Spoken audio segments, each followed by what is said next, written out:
Habari za asubuhi jamani. Poa. Karibuni sana Mapangoni.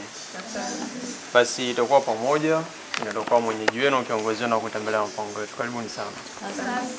Niko hapa kwa ajili ya kunipa maelezo mafupi na baada ya maelezo tunaenda kutembelea mapango yetu. Ndio kama unahitaji kunoti maelezo, kurekodi, ndio muda tunaanza kutoa historia yako na unaruhusiwa kufanya hivyo. Pango moja ndio ile mbele yetu, ndio pango letu kubwa. Tunaliita pango la Osale Otango na Paulo Hamisi. Pango la Osale Otango na Paulo Hamisi. Ni majina watu wawili, tutapata sababu zake kwa nini limeitwa hivyo.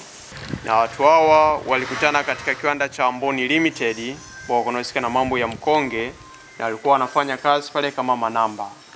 Lakini watu hao wafanya kazi ngumu na walipo jela mdogo kwa watu wale mwapini haki zao na haki za wanyonge wengine. Lakini ilionekana ni watu mmoja chochote wasifanye kazi kwa watu wanatafutwa na wakimbilia sehemu hii hapa kuja kujificha mnamo 1952 mpaka 1956. Lakini pia walikuwa wanajificha watu hawa walikuwa wanajihusisha na upola mali, upola fedha za wa koloni ili kuwafanya wao watatamaa kuishi nchini mwetu. Lakini pia inasemekana kwa kutumia dawa za kienyeji ambazo dawa hizo zilikuwa zinapelekea kuwabumbaisha watu wanatafuta wasiweze kuwaona. Na dawa hizo zilikuwa zinawasaidia wanaweza kutoka sehemu hii hapa na kwenda kwenye zile nyumba za koloni na upola mali bila kuonekana. Na muda mwingine wakafika ni muda chakula na wakajumuika kwenye meza pale wakakaa wakala bila kuonekana. Lakini pia tuna pango la pili ambalo ni pango dogo, inapatikana kwa mbele hapo, tunaliita pango la uzazi au pango la jinsia. Na pango hili letu hivyo kulingana na vivutio vinavyopatikana hapo lina mfanano maumbile ya uzazi wa kike na wa kiume. Kama vile pango la uzazi au pango la jinsia. Uzazi mwajiwa hapo unapomulika ukichukua kwa nakuta jinsi walivyojichonga mpaka eneo la chini hapa tunapata kuna mfano kama ramani ya Afrika kwenye uwazi hapo mbele tumepaona jamani. Ni pia ukiangalia kwa pembeni hapa na hapa tunaona sura kama ya kitu cha simba dume ambaye kaangalia ndani. Tumepaona jamani.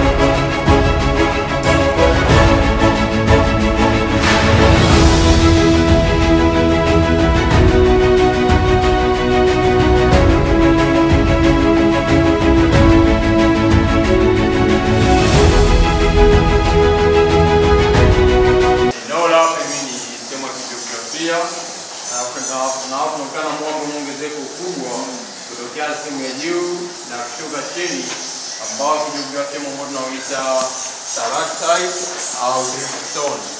Ndio sehemu inayotumika kujificha kwa wale wanaharakati wawili kutokana na Osale Otango na Paulo Hamisi walitumia sehemu hii hapa kujificha.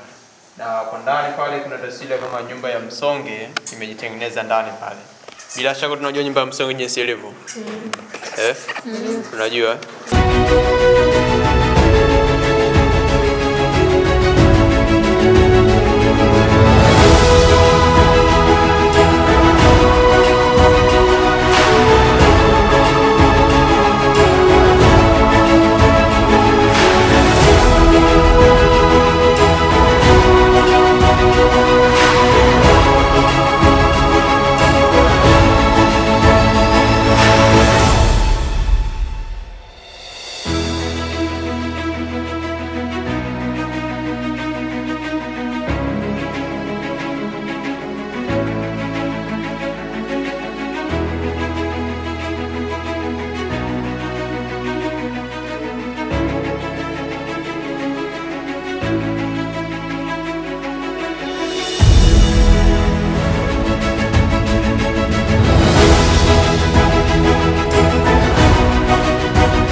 Pia ukiangalia eneo la hapa hivi kwa ndio sile kama ya uume Hii swali ujitengeneza.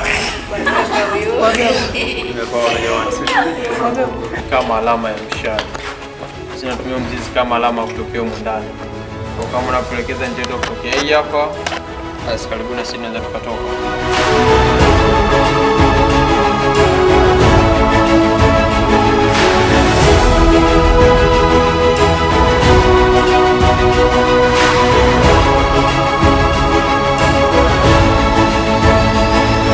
Many colleges, but the best is one.